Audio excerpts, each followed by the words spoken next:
அங்கே ட்ரப்ஸ் அங்கே இருக்க நீ பிடிப்பட்டு எனக்கு தான் உன்னுடைய போக்கு தெரியுமே ஒழிய உனக்கு நீ எங்கே அடியெடுத்து வைக்கிறங்கிறது உனக்கு தெரியாது.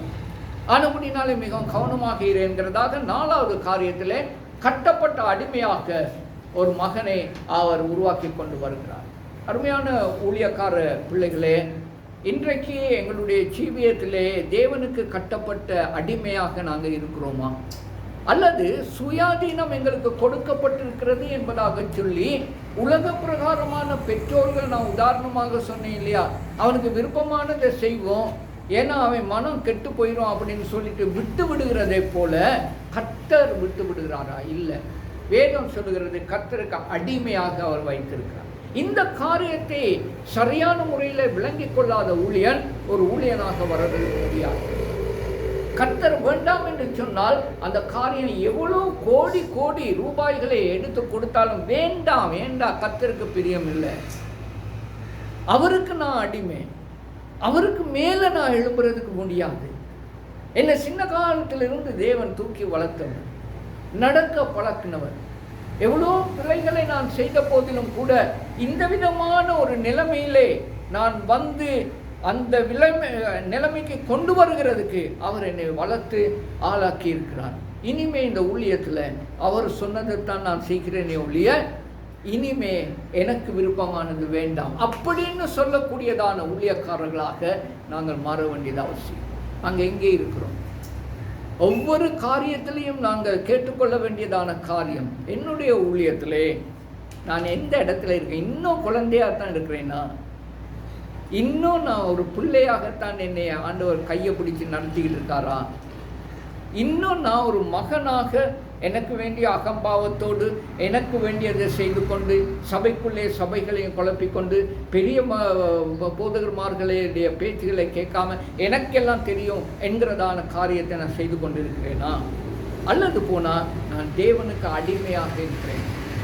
எனக்கு ஆண்டவரே, எனக்கு சரியான விருப்பம் சுவாமி, எனக்கு ஒரு பைக்கொன்று ஓட்டணும் இல்லையா? அன்னைமார்கள் எங்களுடைய சக பூதகர்மார்கள் எல்லாம் அந்த பைக்குகளில் போகல ஆசையாக இருக்குது சுவாமி. ஆண்டவர் சொல்வார், இல்லை உனக்கு பைக் வேண்டாம், நீ நடந்து போ, நீ நடந்து போ. காசு இருக்கும் எல்லாருக்கும், ஆனால் ஆண்டவர் பைக்கை கொடுக்க மாட்டார். அப்படிப்பட்ட ஊழியக்காரர்கள் எத்தனையோ பேர்கள் இன்றைக்கு எனக்கு தெரியும். அவங்க இன்றைக்கி எனக்கு சொல்கிறாங்க, என்னுடைய வயசு 75 வயசில் அவங்க சொல்கிறாங்க, அன்னைக்கு நான் பைக் எடுத்து ஓடி இருந்தேன்னா இன்னைக்கு நான் உயிரோடு இருக்க மாட்டேன். ஆண்டவர் அதை தெரிந்து எனக்கு கொடுக்க வேண்டியது கொடுக்கல, நான் கேட்டதெல்லாம் கொடுக்கல. அவருக்கு என்ன விருப்பமோ அவர் அதை தான் கொடுத்தாரு. ஆனபடினால கர்த்தருக்குள்ள நான் சந்தோஷமா இருக்கிறேன் என்று சொல்லக்கூடியவர்கள் இன்றைக்கு எங்களோடு இருக்கிறார். அருமையான தேவனுடைய பிள்ளைகளை, கட்டப்பட்ட அடிமையாக தேவனுக்கு அடிமையாக நாங்கள் ஊழியம் செய்கிறதுக்கு கற்றுக்கொள்ள வேண்டியது அவசியம். காலையில் எழுந்த உடனே இன்றைக்கு இந்த நாளில் கர்த்தர் என்னை எங்கே அனுப்புறீங்க, யாரை நான் சந்திக்கணும், என்ன சொல்லணும், என்ன அப்பா எல்லா வெளிப்பாடுகளையும் கர்த்தர் எங்களுடைய மனசுக்குள்ளே போடுவார். அதை மட்டும் செய்துட்டு பேசாமல் கம்முன்னு இருக்க வேண்டியதுதான். எனக்கு எல்லாம் தெரியும், என்னுடைய நான் இப்போ வளர்ந்துட்டேன், நான் ஒரு மகன் ஆண்டவருடைய அந்த நிலைமைக்கு வந்துட்டேன் அப்படிங்கிறதான காரியம் ஆவிக்குரிய காரியத்தில் இல்லை. அது உலக காரியங்களில் இருந்திருக்கலாம், உலக காரியங்களில் கஷ்டப்படலாம், உலக காரியங்களில் மிகவும் தொல்லைப்படலாம். ஆனால் ஆவிக்குரிய காரியத்தில் தேவன் சொல்கிறார், நீ வளர்ந்துட்டியா, நீ அந்த மகன்கிறதான நிலைமைக்கு நீ வளர்ந்துட்டியா, இப்போ வந்து எனக்கு நான் சொல்கிறது மட்டும் செய்து கொண்டிரு. அந்த விதமாக இருக்கும் பொழுது பாருங்க, 1 2 3 4 5வது காரியம் பாருங்க, அப்பொழுது தான் பின் செல்லுகிறதான அழைப்பு எங்களுக்கு கிடைக்கும். பின் செல்லுகிறதான அழைப்பு, அதுவரையும் ஆண்டவர் சொல்ல மாட்டார், நீ ஏன் பின்னே வா, நான் உனக்கு சொல்லிக் கொடுக்குறேன்னு சொல்ல மாட்டேன். இது ஒரு பெரிய ரகசியமான காரியம்.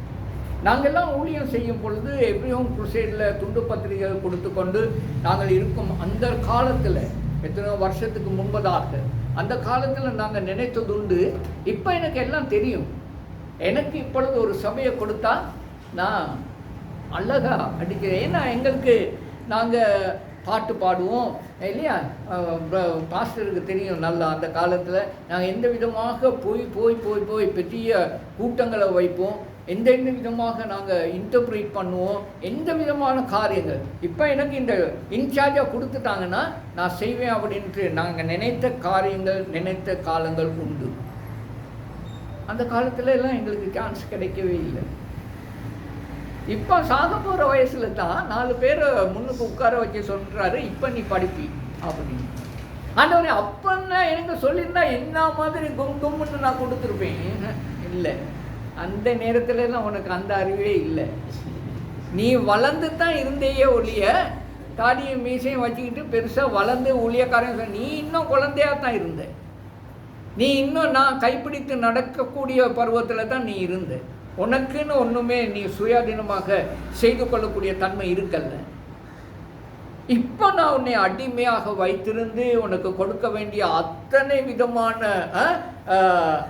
சோதனைகளையும் கொடுத்து அதை ஜெயித்து அதை எடுத்து அழுது பிறண்டு ஒன்றுமில்லாமல் அந்த விதமான ஒரு பாதையிலே அழைத்து கொண்டு வந்து இப்போ ஒரு 4 பேருக்கு நீ படிப்பிச்சுட்டு வர்றியா அப்படின்னு ஆண்டவர் சொல்றார். பார்த்தீங்களா? அப்பந்தான் மார்க் எழுதின சுவிசேஷத்திலே 1வது அதிகாரத்திலே நாங்கள் வாசிக்கக்கூடியதான ஒரு காரியத்தை பார்ப்போம். மார்க் எழுதின சுவிசேஷம் 1வது அதிகாரம் 16வது வாசம். அவர் கலிலேயா கடலோரமாய் நடந்து போகையில் மீன் பிடிக்கிறவர்களாய் இருந்த சீமோனும் அவன் சகோதரன் அந்திரேயாவும் கடலிலே வலை போட்டு கொண்டிருக்கிற போது அவர்களை கண்டார்.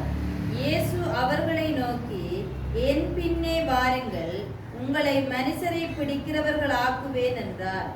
உடனே அவர்கள் தங்கள் வலைகளை விட்டு அவருக்கு பின் சென்றார்கள். அந்த பார்த்தீங்களா, பின் செல்லக்கூடிய அழைப்பு எப்போ வரும்னு கேட்டால் அவர் அந்த மக்களை நன்றாக பார்க்கிறார். இந்த பேதுரு, அந்திரேயா இவங்களெல்லாம் நல்ல சின்ன காலத்திலிருந்து மீன் பிடித்து பழக்கப்பட்டவர்கள். அவங்களுக்கு நல்ல தொழில் தெரியும். அவங்க பார்க்குறாங்க, அந்திரேயா சகோதரன் சீமோன் எல்லாம் வலை போட்டு கொண்டு இருக்கிறாங்க. அவங்க வலையை விரிக்கிறாங்க. உயிரோடு இருக்கிற மீன்கள் அழகாக தண்ணீரில் போய் கொண்டு இருக்கிறது, விளையாண்டு கொண்டு இருக்கிறது. அந்த மீன்களை வலை போடுறாங்க. இப்போ கரைக்கு இழுத்த உடனே அந்த மீன்கள்லாம் சாகுது. செத்த மீனை தான் கொண்டு போய் விற்று இவங்க ஜீவிக்கிறாங்க, பிழைக்கிறாங்க, ஜீவனம் செய்கிறார்கள். ஆனால் இவங்களை பிடித்தால் சரியா உயிரோடு இதை பாருங்க, இயேசுவின் அழைப்பு மிகவும் வித்தியாசமானது. மீன் தண்ணீரில் உயிருடன் இருக்கையில் மீன் பிடிக்கிறவர்கள் அதை பிடித்து வெளியே எடுக்கிறான், மீன் சாகு. ஆனால் இயேசு எம்மை அழைக்கிற அழைப்பு அப்படிப்பட்டது அல்ல. பாவக்கடலிலே விழுந்து மரித்து கொண்டிருக்கும் பாவ மனுஷனை பிடித்து வெளியே எடுக்கிறான், அவன் பிழைத்துக் கொள்கிறான். அல்லேலூயா. இதுதான் வித்தியாசம். அந்த நிலைமைக்குள்ளே கர்த்தர் எங்களை அழைக்கிறதுக்கு வேண்டுமானால் இந்த விதமான குழந்தை பருவம், பிள்ளைகள் பருவம், மகன், கட்டப்பட்ட அடிமைகள், இதைகளெல்லாம் கடந்து நாங்கள் வர வேண்டியது அவசியமாக. சரியான கஷ்டம், சரியான கஷ்டம். இப்போதான் எங்களுக்கு அறிவு சரியான முறையில் எங்களுக்கு கிடைச்சிருக்கு.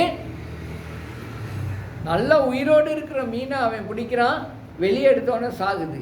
ஆனால் நான் பிடிக்கிற மீனோ பாவ கடலிலே செத்து கொண்டிருக்கிறதான மீன்கள். அவங்கள பிடித்து இழுத்து அவங்களுக்கு உயிர் கொடுத்து பரலோகத்தில் தேவனிடத்தில் சேர்க்கிறதான பெரிய காரியம். நீங்கள் இயேசு அவர்களை நோக்கி, என் பின்னே வாருங்கள், உங்களை மனுஷரை பிடிக்கிறவர்களாக்குவேன் என்று சொன்னோம்னு உடனடியாக அவங்க என்ன செய்தாங்க?